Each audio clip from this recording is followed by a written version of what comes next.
Hello friends, welcome to our YouTube channel learn with अनैज। आज के शानदार वीडियो के अंदर हम दोस्तों पटवार भर्ती परीक्षा से संबंधित एक मॉडल पेपर के बारे में चर्चा करेंगे।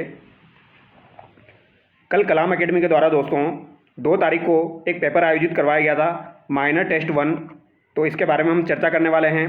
काफ़ी शानदार सवाल यहाँ पर पूछे गए थे, तो उन सवालों की हम चर्चा करेंगे। तो जो भी विद्यार्थी पटवार भर्ती परीक्षा की तैयारी कर रहे हैं, पटवार भर्ती परीक्षा में सिलेक्शन लेना चाहते हैं, वह इस वीडियो को जरूर देखिए दोस्तों। यहाँ से आपको काफ़ी ज़्यादा फ़ायदा मिलेगा और काफ़ी सारे सवाल यहाँ से आपके क्लियर हो जाएंगे। तो चलिए शुरू करते हैं दोस्तों। इसी प्रकार के सवाल आपको एग्जाम में भी देखने को मिलेंगे। तो पहला सवाल देखिए, लोकपाल एवं लोकायुक्त अधिनियम 2013 के प्रावधानों के तहत लोकायुक्त का पद राज्य विधायिका द्वारा कितने समय के भीतर सृजित किया जाएगा। तो लोकपाल एवं लोकायुक्त अधिनियम 2013 वाला जो है आपका, उसके तहत लोकायुक्त का पद राज्य विधायिका द्वारा कितने समय में सृजित किया जाएगा। तो ये आपका 1 वर्ष के भीतर सृजित किया जाता है। ऑप्शन 2 यहाँ पर आपका सही हो जाएगा। अगला सवाल देखिए, राजस्थान राज्य चुनाव आयोग के संदर्भ में आपको असत्य कथन का यहाँ पर चुनाव करना है। तो राज्य निर्वाचन आयुक्त की योग्यता संबंधी प्रावधानों का संविधान में कोई उल्लेख नहीं है। तो ये कथन आपका बिल्कुल सही है दोस्तों, क्योंकि राज्य निर्वाचन आयुक्त जो होता है उसकी योग्यता संबंधी प्रावधानों का संविधान में कोई उल्लेख नहीं है। तो ये बात तो आपकी सही हो जाएगी, जबकि यहाँ पर गलत पूछी गई है। तो ये तो आपका राइट आंसर होगा नहीं। तो राज्य चुनाव आयुक्त को राज्य सरकार या भारत सरकार के शासन सचिव या समान वेतन श्रृंखला के समकक्ष पद का न्यूनतम 5 साल का अनुभव होना चाहिए। तो ये बात भी दोस्तों आपकी सही है। अगला देखिए, इसमें भारत के संविधान के अनुच्छेद 243 के तहत एकल सदस्यीय निकाय के रूप में राज्य चुनाव आयुक्त की नियुक्ति राज्यपाल द्वारा की जाती है। तो ये बात भी आपकी बिल्कुल सही है। ये आपका एकल सदस्यीय निकाय होता है दोस्तों, और यहाँ पर नियुक्ति राज्यपाल के द्वारा की जाती है।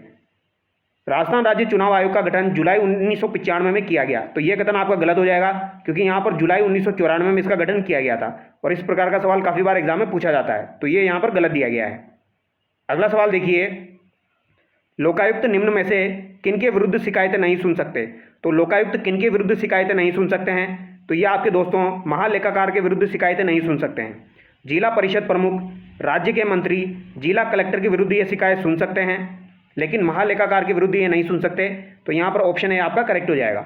अगला सवाल देखिए, लोकायुक्त और उप लोकायुक्त अधिनियम 1973 की किस धारा के तहत संबंधित मंत्री के विरुद्ध मुख्यमंत्री एवं अन्य लोक सेवकों के विरुद्ध उनके सक्षम प्राधिकारी को यथोचित कार्यवाही करने की अनुशंसा की जाती है। तो आपका जो लोकायुक्त उप लोकायुक्त अधिनियम 1973 है दोस्तों, उसके तहत मंत्री के विरुद्ध मुख्यमंत्री एवं अन्य लोक सेवकों के विरुद्ध उनके सक्षम प्राधिकारियों को यथोचित कार्यवाही करने की अनुशंसा की जाती है। तो ये आपका धारा 12(11)(1) में दिया गया है, यानी 12(1) में ये दिया गया है। ऑप्शन सी यहाँ पर आपका सही हो जाएगा। अगला सवाल देखिए, लोकायुक्त के संदर्भ में निम्न कथनों पर विचार कीजिए। दोस्तों यहाँ पर कुछ सवाल आपको जो है वो कथन वाले देखने को मिलेंगे। इसके बाद आपके राजस्थान जीके के काफ़ी शानदार सवाल यहाँ पर शुरू हो जाएंगे। लोकायुक्त के संदर्भ में निम्न कथनों पर आपको विचार करना है।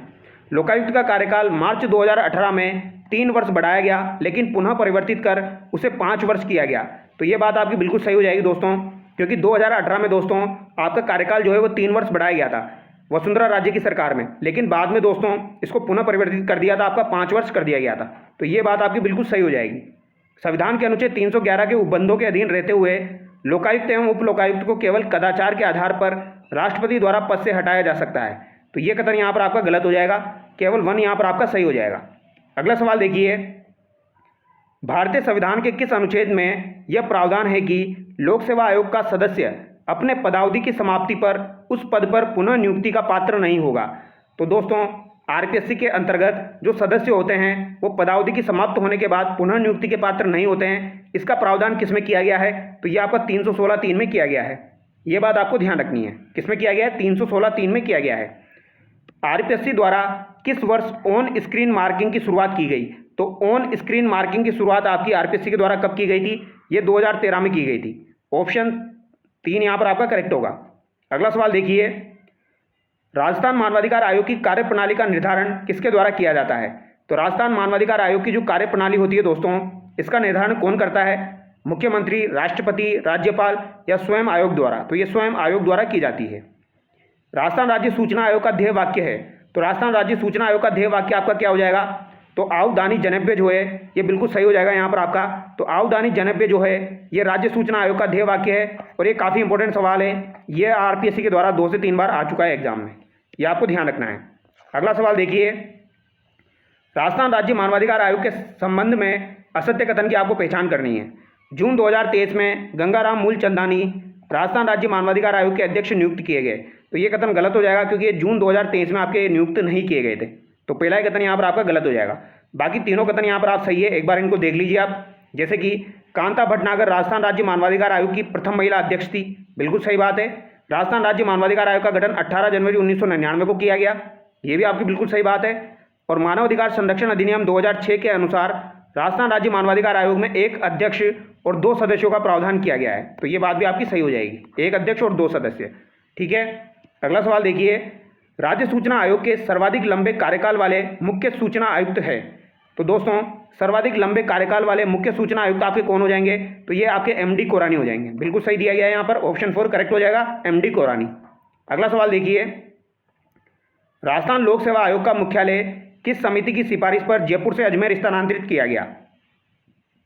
तो किस समिति की सिफारिश पर जयपुर से अजमेर स्थानांतरित किया गया था? सत्यनारायण राव समिति की सिफारिश पर किया गया था, ऑप्शन 3 करेक्ट होगा। अगला सवाल देखिए, निम्न में से अश्वमेध युग्म को छांटना है दोस्तों। आरपीएससी के न्यूनतम कार्यकाल वाले कार्यवाहक अध्यक्ष आपके कौन हो जाएंगे? जसवंत राठी। तो ये बिल्कुल सही दिया गया है। आरपीएससी के प्रथम अल्पसंख्यक अध्यक्ष आपके मोहम्मद याकूब, ये भी आपका बिल्कुल सही दिया गया है दोस्तों। आरपीएससी के प्रथम अध्यक्ष डीएस तिवारी नहीं होंगे आपके, तो ये यहाँ पर आपका गलत हो जाएगा। आरपीएससी के वह अध्यक्ष जो केंद्रीय मंत्री भी रहे हैं, तो ये आपके सीआर चौधरी हो जाएंगे, तो यहाँ पर सी आपका गलत हो जाएगा। अब आप लोग मुझे कमेंट करके बताना आरपीएससी के प्रथम अध्यक्ष कौन रहे हैं, सिंपल सा सवाल है आपका, इसको आप कमेंट करके जरूर बताना। राज्य मानवाधिकार आयोग के अध्यक्ष व सदस्यों की नियुक्ति के लिए गठित समिति में कौन शामिल नहीं होता है? तो आप सब लोगों को पता होगा, मानवाधिकार आयोग जो है उसके लिए एक समिति का गठन किया जाता है जब अध्यक्ष और सदस्यों की नियुक्ति की जाती है। तो उसमें आपका विधानसभा का अध्यक्ष होता है, मुख्यमंत्री होता है, विपक्ष का नेता भी होता है, लेकिन यहाँ पर मुख्य न्यायाधीश नहीं होता है। मुख्य न्यायाधीश आपका लोकायुक्त वाली समिति में होता है दोस्तों। लोकायुक्त वाली जो समिति होती है उसमें आपका मुख्य न्यायाधीश होता है। अगला सवाल देखिए, राजस्थान राज्य सूचना आयोग के संदर्भ में निम्न कथनों पर विचार कीजिए। इसके आयुक्तों का कार्यकाल 65 वर्ष तक की आयु तक होता है। तो ये बात बिल्कुल सही है आपकी। आरटीआई संशोधन अधिनियम 2019 द्वारा प्रावधान किया गया कि मुख्य सूचना आयुक्त और अन्य सूचना आयुक्त उतनी अवधि तक पद पर बना रहेगा जितनी अवधि केंद्र सरकार निर्धारित करे। तो ये बात भी बिल्कुल सही है। यहाँ पर केंद्र सरकार के द्वारा दोस्तों अवधि निर्धारित की जाती है राज्य सूचना आयोग में। ठीक है, ये आपका संशोधन किया गया था। तो यहाँ पर आपका राइट आंसर क्या हो जाएगा? 1 और 2 दोनों सही हो जाएंगे। और ये इंपॉर्टेंट पॉइंट है, ये ध्यान रखना है आपको। यहाँ पर दोस्तों आरटीआई संशोधन अधिनियम हुआ था 2019 में। इसमें यह प्रावधान किया गया था कि मुख्य सूचना आयुक्त और अन्य सूचना आयुक्त उतनी अवधि तक पद पर बना रहेगा जितना कि केंद्र सरकार निर्धारित करेगी। ठीक है, और आयुक्तों का कार्यकाल 65 वर्ष तक की आयु तक होता है, ये आपको ध्यान रखना है। अगला सवाल देखिए, तो यहाँ पर दोनों आपके सही हो जाएंगे। राजस्थान राज्य निर्वाचन आयोग के संदर्भ में असत्य कथन है। यह एक संवैधानिक निकाय है। राजस्थान पंचायती राज अधिनियम 1994 की धारा 119 में राज्य निर्वाचन आयोग का उल्लेख है। तो ये बात तो आपकी बिल्कुल सही है, संवैधानिक निकाय वाली बात भी आपकी सही हो जाएगी। इंद्रजीत खन्ना सर्वाधिक लंबे कार्यकाल वाले निर्वाचन आयुक्त थे। तो ये बात गलत हो जाएगी। सर्वाधिक लंबे कार्यकाल वाले निर्वाचन आयुक्त आपके कौन हो जाएंगे दोस्तों? तो ये तो आपके कौन हो जाएंगे? अमर सिंह राठौड़ हो जाएंगे। यहाँ पर ऑप्शन 3 आपका गलत हो जाएगा। और राज्य में पंचायती राज चुनाव 1960 में पंचायती राज विभाग द्वारा करवाए गए थे। तो ये बात भी आपकी सही है। अगला सवाल देखिए, राजस्थान के प्रथम मुख्य निर्वाचन अधिकारी एवं सचिव किसे नियुक्त किया गया था? तो प्रथम मुख्य निर्वाचन अधिकारी और सचिव किसे नियुक्त किया गया था? सवाल को ध्यान से पढ़ना है। यहाँ पर क्या बोला गया है? निर्वाचन अधिकारी बोला गया है दोस्तों, और सचिव बोला गया है। तो यहाँ पर राइट आंसर आपका बीबी मोहंती हो जाएगा, ऑप्शन 2 यहाँ पर आपका करेक्ट होगा। अगला सवाल देखिए, आरटीआई अधिनियम 2005 की किस धारा में सूचना आयोग के कर्तव्य एवं शक्तियों का उल्लेख मिलता है? तो सूचना आयोग जो है उसकी कर्तव्य और शक्तियों का उल्लेख, यानी कार्य और शक्तियों का उल्लेख किसमें मिलेगा आपको? तो ये आपको धारा 18 में मिलेगा दोस्तों, ऑप्शन 1 यहाँ पर आपका करेक्ट हो जाएगा। अगला सवाल देखिए, राज्य सूचना आयोग के अधिकारी के दोषी पाए जाने पर उस पर आवेदन प्राप्ति से सूचना उपलब्ध कराने तक कितने रुपए प्रतिदिन की दर से दंड आरोपित किया जा सकता है? तो ये इंपॉर्टेंट सवाल है, काफ़ी बार RSMSSB के द्वारा भी पूछा जा चुका है। तो यहाँ पर राइट आंसर क्या हो जाएगा? 250 रुपये। 250 रुपये पर डे यहाँ पर लगता है दोस्तों, ऑप्शन सी यहाँ पर आपका करेक्ट होगा। अगला सवाल देखिए, राज्य मानवाधिकार आयोग को वित्तीय स्वायत्तता मानवाधिकार संरक्षण अधिनियम 1993 की किस धारा के तहत प्रदान की गई? तो किस धारा के तहत दोस्तों यहाँ पर वित्तीय स्वायत्तता के बारे में पूछा गया है। तो वित्तीय स्वायत्तता आपको धारा 33 के तहत प्रदान की गई है मानवाधिकार संरक्षण अधिनियम में, ये आपको ध्यान रखना है। राजस्थान राज्य मानवाधिकार आयोग के वर्तमान सचिव कौन है? तो वर्तमान सचिव आपके कौन हो जाएंगे मानवाधिकार आयोग के? ये आपको बताना है दोस्तों, इंपॉर्टेंट सवाल बनता है आपका। तो ये कौन हो जाएंगे आपके? तो ये हो जाएंगे घनेंद्र भान चतुर्वेदी। ऑप्शन सी यहाँ पर आपका करेक्ट हो जाएगा। यहाँ पर सचिव आपके पूछे गए हैं, तो मानवाधिकार आयोग के वर्तमान सचिव आपके घनेंद्र भान चतुर्वेदी हो जाएंगे। ऑप्शन सी यहाँ पर आपका करेक्ट होगा। अगला सवाल देखिए, यहाँ पर ये एक सवाल बचा हुआ है आपका, फिर आपके दोस्तों राजस्थान जीके के शानदार सवाल शुरू होने वाले हैं। आरपीएससी के संदर्भ में निम्न कथनों पर विचार कीजिए। आरपीएससी अध्यक्ष संघ लोक सेवा आयोग का अध्यक्ष या सदस्य रूप में किसी अन्य राज्य लोक सेवा आयोग के अध्यक्ष के रूप में नियुक्ति का पात्र होगा। आरपीएससी का सदस्य आरपीएससी के अध्यक्ष के रूप में नियुक्ति का पात्र नहीं होगा। तो यहाँ पर कौन से कथन आपके सही हो जाएंगे, ये आपको बताना है दोस्तों। तो यहाँ पर केवल 1 आपका सही हो जाएगा, दूसरा आपका यहाँ पर गलत हो जाएगा। अब यहाँ पर दोस्तों राजस्थान जीके के सवाल हम डिस्कस करेंगे। ये आपके रीजनिंग के सवाल यहाँ पर दिए गए हैं, तो इसकी पीडीएफ मैं आपको प्रोवाइड कराऊंगा, तो उससे आप एक बार चेकआउट कर लेना। अब हम देखेंगे दोस्तों क्वेश्चन नंबर 59। क्वेश्चन नंबर 59 से आपके दोस्तों राजस्थान जीके की शुरुआत हो रही है, तो यहाँ से हम डिस्कस करेंगे। गुहिल वंश के संस्थापक बप्पा रावल कालभोज ने मान मौर्य को पराजित कर किसे अपनी राजधानी बनाया। तो मान मौर्य को पराजित करके दोस्तों बप्पा रावल ने किसे अपनी राजधानी बनाया था, यह आपसे पूछा गया है। काफ़ी सिंपल सा सवाल है, बताइए इसका राइट आंसर क्या हो जाएगा दोस्तों। तो यहाँ पर नागदा इसका बिल्कुल राइट आंसर हो जाएगा। ग्वालियर प्रशस्ति में किस प्रतिहार शासक को नारायण की उपाधि से विभूषित किया गया है। तो ये थोड़े ही दिन पहले मैंने टेलीग्राम पर अपलोड किया, आपके नागभट्ट प्रथम यहाँ पर आपका राइट आंसर हो जाएगा। इसको दोस्तों नारायण की उपाधि से नवाजा गया है, ये आपको ध्यान रखना है, किसमें, ग्वालियर प्रशस्ति में। ये बात आपको ध्यान रखनी है। आगे बढ़ते हैं। जाट राजवंश के किस शासक ने भरतपुर में नवीनगढ़ का निर्माण करवाकर उसे अपनी राजधानी बनाया। तो नवीनगढ़ का निर्माण करवाया और उसे अपनी राजधानी बनाया दोस्तों, तो ये आपके कौन हो जाएंगे, महाराजा सूरजमल हो जाएंगे। जहांगीर ने मारवाड़ के किस शासक को दल थम्मन की उपाधि दी थी। तो महाराजा गज सिंह को दोस्तों दल थम्मन की उपाधि यहाँ पर दी गई थी। ठीक है, किसके द्वारा दी गई थी, जहांगीर के द्वारा प्रदान की गई थी। निम्नलिखित युद्धों का सही कालानुक्रम होगा। तो खानवा युद्ध आपका कब हुआ था, 1527 में हुआ था। हल्दीघाटी का 1576 में हुआ था। सारंगपुर का 1437 में हुआ था। दिवेर का आपका 1582 में हुआ था। तो यहाँ पर आपका राइट आंसर क्या हो जाएगा दोस्तों, ऑप्शन थर्ड बिल्कुल सही हो जाएगा। अगला सवाल देखिए, मेवाड़ में इजलास खास की स्थापना किस शासक ने की थी। तो मेवाड़ में इजलास खास की स्थापना किस शासक के द्वारा की गई थी दोस्तों। तो इजलास खास की स्थापना सज्जन सिंह के द्वारा की गई थी। ऑप्शन 2 यहाँ पर आपका करेक्ट हो जाएगा। ठीक है, कब की गई थी, तो 1877 में की गई थी। अगला सवाल देखिए, निम्न में से सही सुमेलित नहीं है। तराइन का प्रथम युद्ध 1191, गागरोन का युद्ध 1519, सारंगपुर का युद्ध 1544, दत्तानी का युद्ध 1583। तो 1, 2 और 4 आपके सही सुमेलित है। सारंगपुर का युद्ध जो है ये आपका 1437 में हुआ था, तो ये यहाँ पर आपका गलत हो जाएगा। अगला सवाल देखिए, बिजोलिया शिलालेख के आधार पर चौहानों को वत्स गोत्रीय ब्राह्मण किसने बताया था।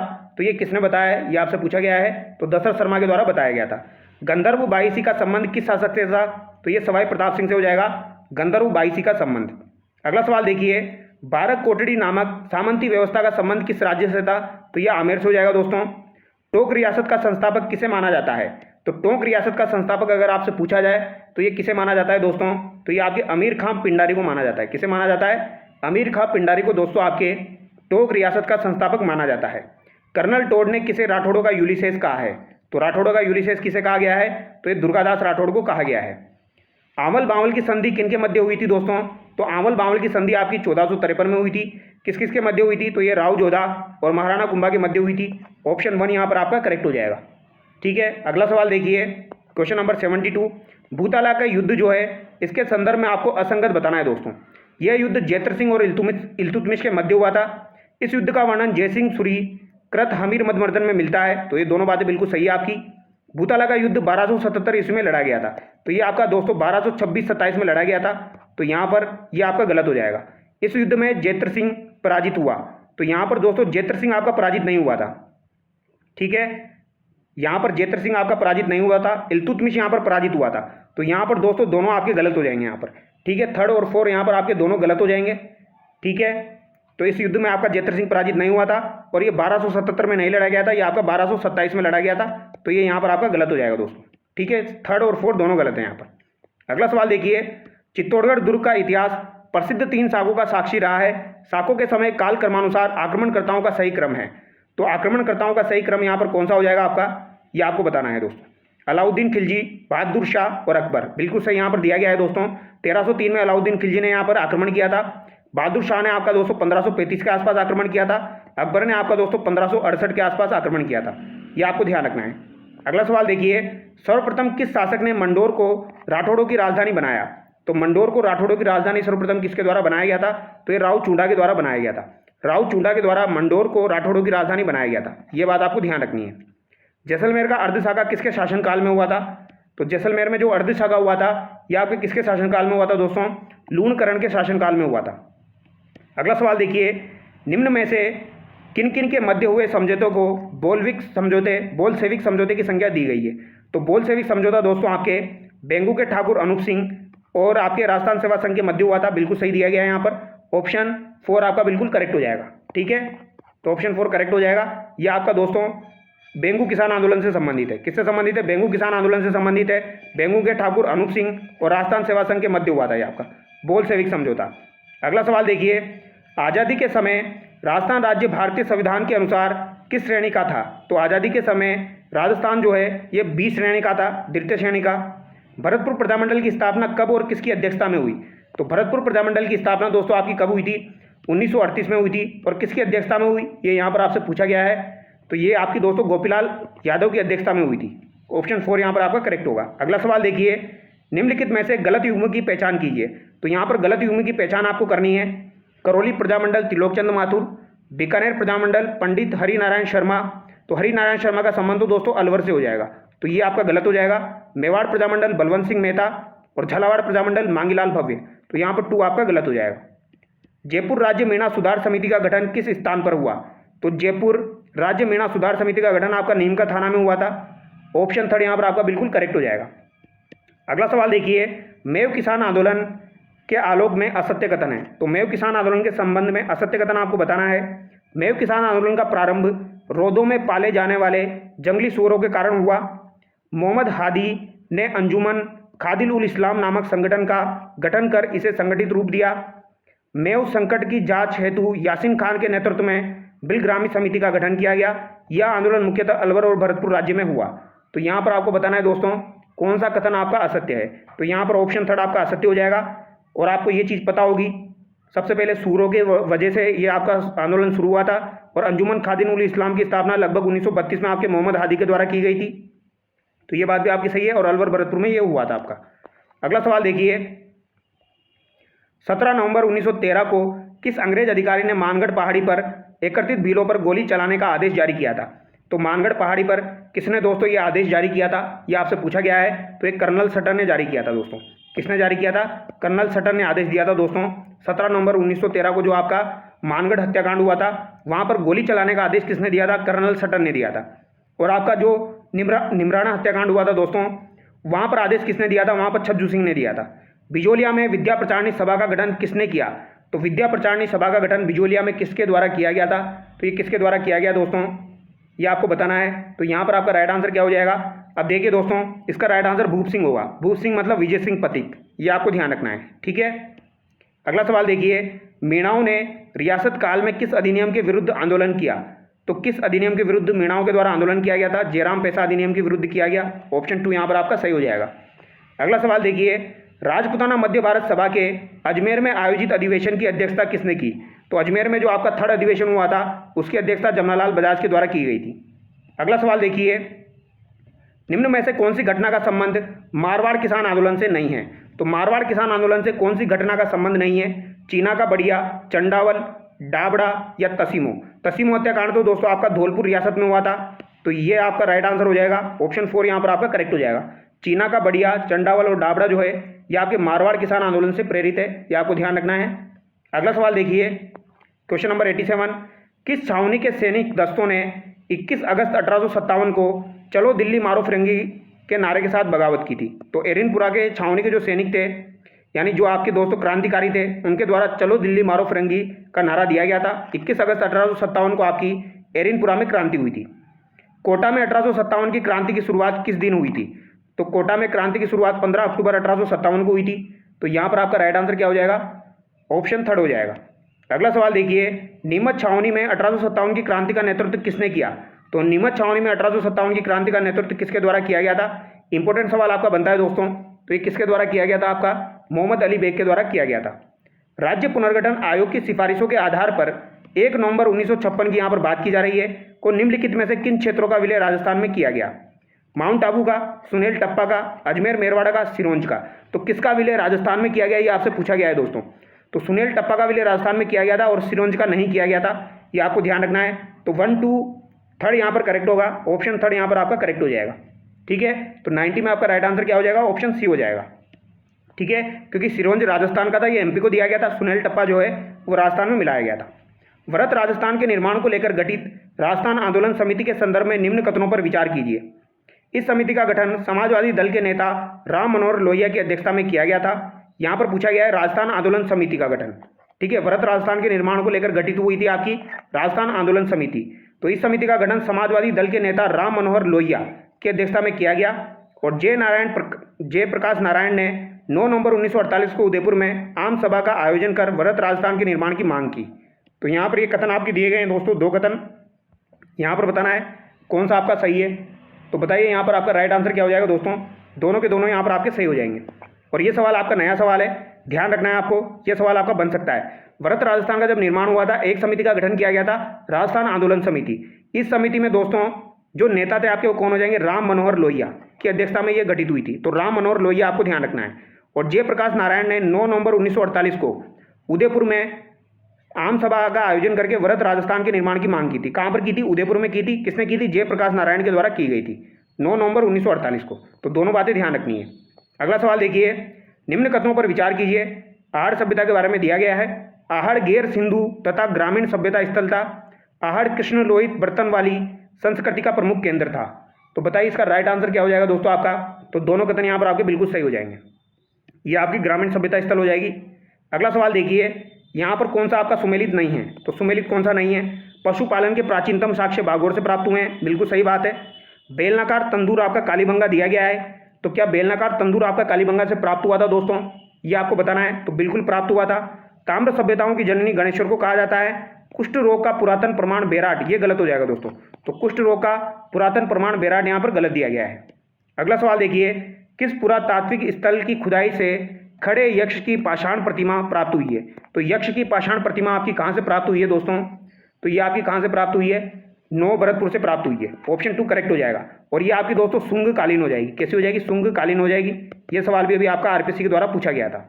अगला सवाल देखिए, निम्नलिखित में से वे पुरातत्वविद जिनका संबंध बेराट सभ्यता के उत्खनन से रहा है। तो बेराट सभ्यता के उत्खनन से किसका संबंध रहा है, ये आपको बताना है दोस्तों।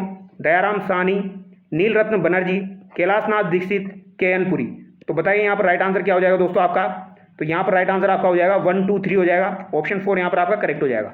ये बात आपको ध्यान रखनी है, यहाँ पर के.एन. पुरी नहीं होगा। ठीक है, के.एन. पुरी का संबंध दोस्तों आपके बेराट सभ्यता से नहीं है, ये बात आपको ध्यान रखनी है। जबकि दयाराम साहनी, नीलरत्न बनर्जी और कैलाशनाथ दीक्षित जो है ये आपके दोस्तों बेराट सभ्यता से संबंधित है। अब बेराट सभ्यता स्थल के संबंध में निम्न कथनों पर विचार करना है। बेराट को प्राचीन युग की चित्रशाला कहा जाता है। बेराट से प्राप्त शिलालेख अशोक के बौद्ध धर्मावलंबी होने का सबसे स्पष्ट प्रमाण प्रस्तुत करते हैं।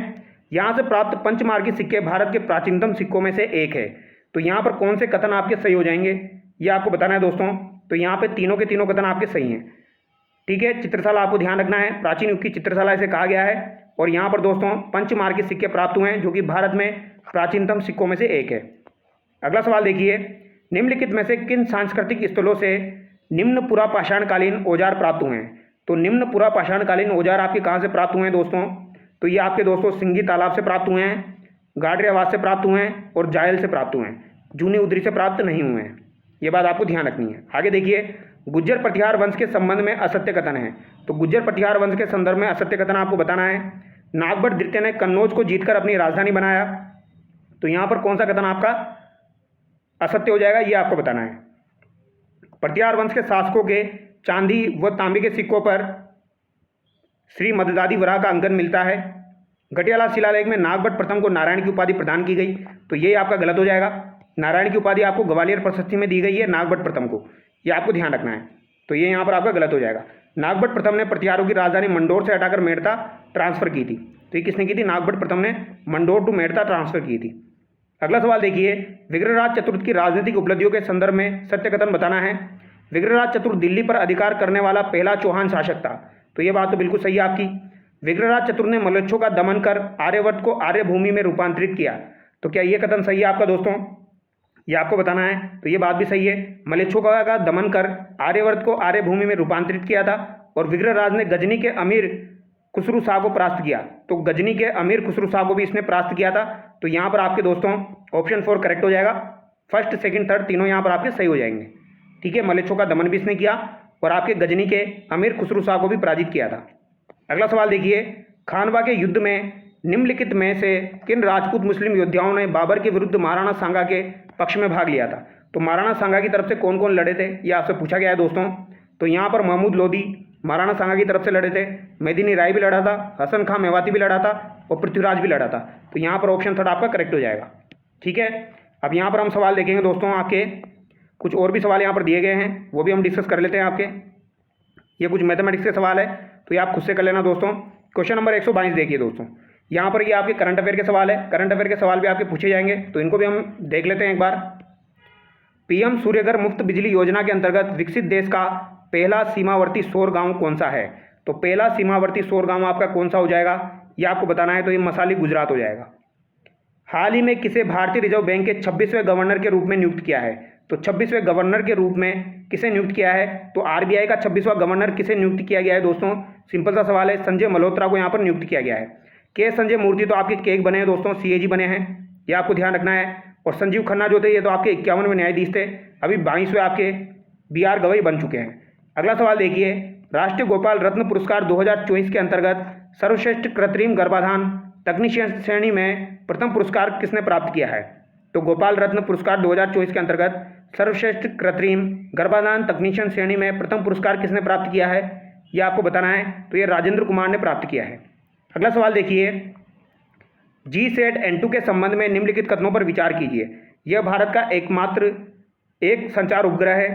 इसे PSLV C60 द्वारा लॉन्च किया गया। इसे सुपर जियो सिक्रोनस ट्रांसफर ऑर्बिट में स्थापित किया गया। उपयुक्त में से कौन से कथन आपके सत्य है, यह आपको बताना है दोस्तों। तो बताइए इसका राइट आंसर क्या हो जाएगा। तो यहाँ पर राइट आंसर क्या हो जाएगा दोस्तों, आपका 1 और 3 करेक्ट हो जाएगा। आपका सेकंड वाला गलत हो जाएगा, क्योंकि दोस्तों इसे आपके GSLV C60 से नहीं छोड़ा गया है, ये आपका गलत हो जाएगा। अगला सवाल देखिए, नवंबर 2024 में भारत ऑस्ट्रेलिया के संयुक्त युद्धाभ्यास ऑस्ट्रो हिंद के तीसरे संस्करण का आयोजन कहाँ हुआ? तो भारत ऑस्ट्रेलिया का संयुक्त युद्धाभ्यास हुआ था ऑस्ट्रो हिंद। तो इसके तीसरे संस्करण का आयोजन कहाँ किया गया? तो इसके तीसरे संस्करण का आयोजन कहाँ पर हुआ था? पुणे महाराष्ट्र में हुआ था। कहाँ पर हुआ दोस्तों? पुणे महाराष्ट्र में हुआ था, ये आपको ध्यान रखना है। अगला सवाल देखिए, निम्नलिखित में से कौन सा एक राष्ट्रीय प्राकृतिक खेती मिशन के संबंध में असत्य है? तो कौन सा यहाँ पर आपका असत्य है, ये आपको बताना है दोस्तों। तो असत्य कौन सा हो जाएगा? इसके तहत देश भर में 10,000 जैव इनपुट संसाधन केंद्र खोले जाएंगे। देश भर में आगामी 2 वर्षों में इससे 10 करोड़ किसानों को जोड़ा जाएगा। या फिर आपका जागरूकता फैलाने हेतु 30,000 कृषि सखियाँ तैनात की जाएगी। इसके तहत देश भर में 2,000 प्राकृतिक खेती मॉडल प्रदर्शन फार्म स्थापित किए जाएंगे। तो क्वेश्चन नंबर 127 का आपका राइट आंसर ऑप्शन 2 हो जाएगा दोस्तों। देश भर में आगामी 2 वर्षों में 10 करोड़ किसानों को जोड़ा जाएगा, ये यहाँ पर आपका गलत हो जाएगा। ठीक है, अगला सवाल देखिए, सेमीकंडक्टर नीति जारी करने वाला देश का पहला राज्य कौन सा है? तो सेमीकंडक्टर नीति जारी करने वाला देश का पहला राज्य गुजरात हो जाएगा। अगला सवाल देखिए, BCCI द्वारा आयोजित घरेलू T20 क्रिकेट प्रतियोगिता सैयद मुश्ताक अली ट्रॉफी 2024-25 का खिताब किसने जीता? तो सैयद मुश्ताक अली ट्रॉफी जो हुई थी, इसका खिताब किसने जीता है, यह आपसे पूछा गया है। तो ये किसने जीता है दोस्तों? मुंबई ने जीता है। अगला सवाल देखिए, 6 दिसंबर को मनाए गए पहले विश्व ध्यान दिवस की थीम क्या थी? तो पहले विश्व ध्यान दिवस की थीम क्या हो जाएगी, जो कि आपका 6 दिसंबर को मनाया गया था। तो इसकी थीम क्या हो जाएगी दोस्तों, ये आपको बतानी है। और दिसंबर के सवाल भी आपके एग्जाम में पूछे जा सकते हैं। तो आंतरिक शांति वैश्विक सद्भावना, आंतरिक शांति वैश्विक सद्भावना इसका दोस्तों थीम हो जाएगी। अगला सवाल देखिए दोस्तों, यहाँ पर हिंदी के सवाल है। तथैव शब्द का संधि विच्छेद होगा। तो तथैव शब्द जो आपका दिया गया है, इसका संधि विच्छेद आपका क्या हो जाएगा, ये आपको बताना है। तो तथा प्लस एव जो है ये बिल्कुल सही है, इसका मतलब आपका तथैव हो जाएगा। अक्षोहिणी शब्द का संधि विच्छेद है। तो अक्षोहिणी शब्द जो दिया गया है, इसका संधि विच्छेद आपका क्या हो जाएगा? अक्ष प्लस उहिनी हो जाएगा दोस्तों। अक्ष प्लस उहिनी यहाँ पर हो जाएगा अक्षोहिणी। अगला सवाल देखिए, वागिस शब्द का संधि विच्छेद होगा। तो वाग प्लस इस बिल्कुल सही हो जाएगा इसका। आशीर्वाद शब्द का संधि विच्छेद है। तो आशीर्वाद शब्द में कौन सी संधि है? तो आशीर्वाद शब्द में संधि बतानी है आपको दोस्तों। तो आशीर्वाद शब्द में आपकी कौन सी संधि हो जाएगी? दीर्घ गुण व्यंजन और विसर्ग संधि यहाँ पर दी गई है। तो आशीर्वाद शब्द में आपकी दोस्तों विसर्ग संधि हो जाएगी। ठीक है, अगला सवाल देखिए, किस विकल्प में सही संधि नहीं है? तो किस विकल्प में आपकी सही संधि नहीं हुई है? नव प्लस उड़ा नवोड़ा, सट प्लस आनंद सडानंद, अभी प्लस आगत अभ्यागत, अभी प्लस अर्थी अभ्यार्थी। तो यहाँ पर गलत कौन सी संधि है, ये आपको बताना है दोस्तों। तो अभी प्लस अर्थी जो दिया गया है ये गलत हो जाएगा आपका, अभ्यर्थी। ठीक है, ये गलत है यहाँ पर दोस्तों। इनमें से कौन सा संधि विच्छेद आपका गलत है? तो बताइए। दिक् प्लस अंबर दिगंबर, सत प्लस मार्ग सन्मार्ग, मत प्लस ऐक्य मतैक्य और पो प्लस इत्र पवित्र हो जाएगा। तो मतैक्य यहाँ पर गलत दिया गया है दोस्तों, ऑप्शन सी यहाँ पर आपका गलत हो जाएगा। किस विकल्प में सभी स्वर संधि के भेद है? तो सभी स्वर संधि के भेद है। गुण वर्धी अयादि आपके स्वर संधि के भेद हो जाएंगे। ठीक है, विसर्ग इसमें नहीं आता है, व्यंजन इसमें नहीं आता है और विसर्ग व्यंजन इसमें नहीं आता है। ठीक है, स्वर संधि को 5 भागों में बांटा गया है, वो आपको ध्यान रखनी है। सुरभि और सुरभि शब्द जो है इनका सही अर्थ का चयन करना है। तो सुरभि का मतलब क्या होता है और सुरभि का मतलब क्या होता है? एक में छोटी की मात्रा है, एक में आपकी बड़ी की मात्रा है। तो सुरभि का मतलब तो गंध होता है दोस्तों, और जिसमें बड़ी की मात्रा है उसका मतलब क्या हो जाएगा? गाय हो जाएगा। ये आपको ध्यान रखना है। तो सुरभि का मतलब क्या होता है? एक का तो गंध होता है और जिसमें बड़ी की मात्रा है उसका मतलब गाय हो जाएगा आपका। इति और इति शब्द का सही अर्थभेद है। तो इति और इति शब्द का सही अर्थभेद आपको बताना है दोस्तों। तो क्या हो जाएगा? इति का मतलब तो होता है समाप्ति और इति का मतलब होता है दैविक आपदा। जिसमें बड़ी की मात्रा है आपकी, जो बड़ी ई वाली है उसमें दैविक आपदा आपका हो जाएगा। अगला सवाल देखिए, क्रोड़ और करोड़ का सही अर्थभेद है। तो क्रोड़ और करोड़ का सही अर्थभेद आपका क्या हो जाएगा? तो ये गोद और 100 लाख हो जाएगा आपका। करोड़ का मतलब गोद और इसका मतलब 100 लाख हो जाएगा। अगला सवाल देखिए, किस विकल्प शब्द में शब्द युग्म का सही अर्थभेद नहीं है? तो सही अर्थभेद किस में नहीं है ये आपको बताना है दोस्तों। लक्ष्य लाख, लक्ष्य उद्देश्य, बिल्कुल सही है। अवधि, जिसमें छोटी की मात्रा है उसका मतलब समय होता है, जिसमें बड़ी की मात्रा होती है उसका मतलब होता है हिंदी की एक उपभाषा। निर्झर और निर्जर, तो निर्झर का मतलब क्या होता है दोस्तों? तो निर्झर का मतलब तो देवता होता है और निर्झर का मतलब आपका झरना होता है। तो ये उल्टा कर दिया, तो यहाँ पर ऑप्शन थर्ड आपका गलत हो जाएगा। प्रेक्षक का मतलब भेजने वाला होता है और प्रेक्षक का मतलब आपका देखने वाला होता है। ये बात बिल्कुल सही है आपकी। निम्नलिखित में से कौन सा शब्द युग्म आपका सही है? सही आपको बताना है दोस्तों। तो यहाँ पर राइट आंसर क्या हो जाएगा? असर यानी बाण रहित और असर यानी प्रभाव। ये बात आपकी बिल्कुल सही है। अगला सवाल देखिए, निम्नलिखित में से कौन सा शब्द युग्म सही नहीं है? अपेक्षा, लापरवाही, उपेक्षा, परवाह। अली भोरा, अली आपका सखी, अभिहित उक्त, अविहित अनुचित, आद आपका पहला दिया गया है, अद आज दिया गया है। तो यहाँ पर कौन सा आपका सही नहीं है? तो यहाँ पर ऑप्शन 2 आपका बिल्कुल सही नहीं है, ये आपको ध्यान रखना है। अगला सवाल देखिए, असित और असित शब्द युग्म का सही अर्थ है। तो असित और असित शब्द युग्म जो है इसका सही अर्थभेद क्या हो जाएगा? तो असित का मतलब क्या हो जाएगा दोस्तों? काला हो जाएगा और असित का मतलब क्या हो जाएगा? आपका भोंतरा हो जाएगा। ऑप्शन 4 यहाँ पर करेक्ट होगा। निम्न में से किस विकल्प में सोना का पर्यायवाची नहीं है? तो सोना का पर्यायवाची आपका किस विकल्प में नहीं है ये आपको बताना है दोस्तों। कुंदन, हिरण्य, रुपये या कलधोत। तो सोने का पर्यायवाची आपका किस में नहीं है? तो रुपये का मतलब आपका दोस्तों सोना नहीं होता है। किस विकल्प में सभी शब्द परस्पर पर्यायवाची नहीं है? तो परस्पर पर्यायवाची किस में नहीं है ये आपसे पूछा गया है। तो बताइए इसका राइट आंसर क्या हो जाएगा दोस्तों। सर्वरी, रजनी, विवावरी। तो ये तो आपका सही दिया गया है। लो, इस्पात, कुधातु, अराती, विपक्षी, रिपु, दैत्य, तमचर और तमचूर। ये यहाँ पर गलत हो जाएगा दोस्तों। ठीक है, पता शब्द का प्राय नहीं है। तो पता शब्द जो है इसका प्राय कौन सा नहीं है? पर्ण, पल्लव, किसलय या कुसुम। तो यहाँ पर राइट आंसर क्या हो जाएगा? आपका कुसुम हो जाएगा। ये इसका प्राय शब्द नहीं है। अगला सवाल देखिए, किस विकल्प में सभी शब्द मोती के पर्यायवाची नहीं है? तो किस में मोती के पर्यायवाची सभी शब्द नहीं है आपके? तो ये आपको बताना है। मौक्तिक, सुक्तिज, परवाल, कुवल, अम्बसार, इंदुमणि, सुक्तिमणि, रक्तमणि। तो ये रक्तमणि नहीं होता है दोस्तों। ऑप्शन 4 यहाँ पर आपका करेक्ट हो जाएगा। बाण का पर्यायवाची शब्द नहीं है। तो बाण का पर्यायवाची शब्द यहाँ पर कौन सा नहीं है? इशु, वेणु, सायक, नारज। तो यहाँ पर कौन सा आपका नहीं है? वेणु नहीं है दोस्तों। ठीक है, किस विकल्प में कर्ण का प्राय नहीं है? तो कर्ण का प्राय किस विकल्प में नहीं है? तो राधे जो है ये कर्ण का प्राय होता है। सूर्यपुत्र भी कर्ण का प्राय होता है दोस्तों। अंगराज कर्ण का प्राय है। प्रजेश यहाँ पर आपका गलत हो जाएगा। ठीक है, तो यहाँ पर जो भी सवाल आपके दिए गए थे दोस्तों ये हमने डिस्कस किए हैं और अगला जो भी आपका पेपर होगा उसको भी हम डिस्कस करेंगे दोस्तों। तो चलिए दोस्तों, नेक्स्ट वीडियो मिलते हैं। Thank you so much.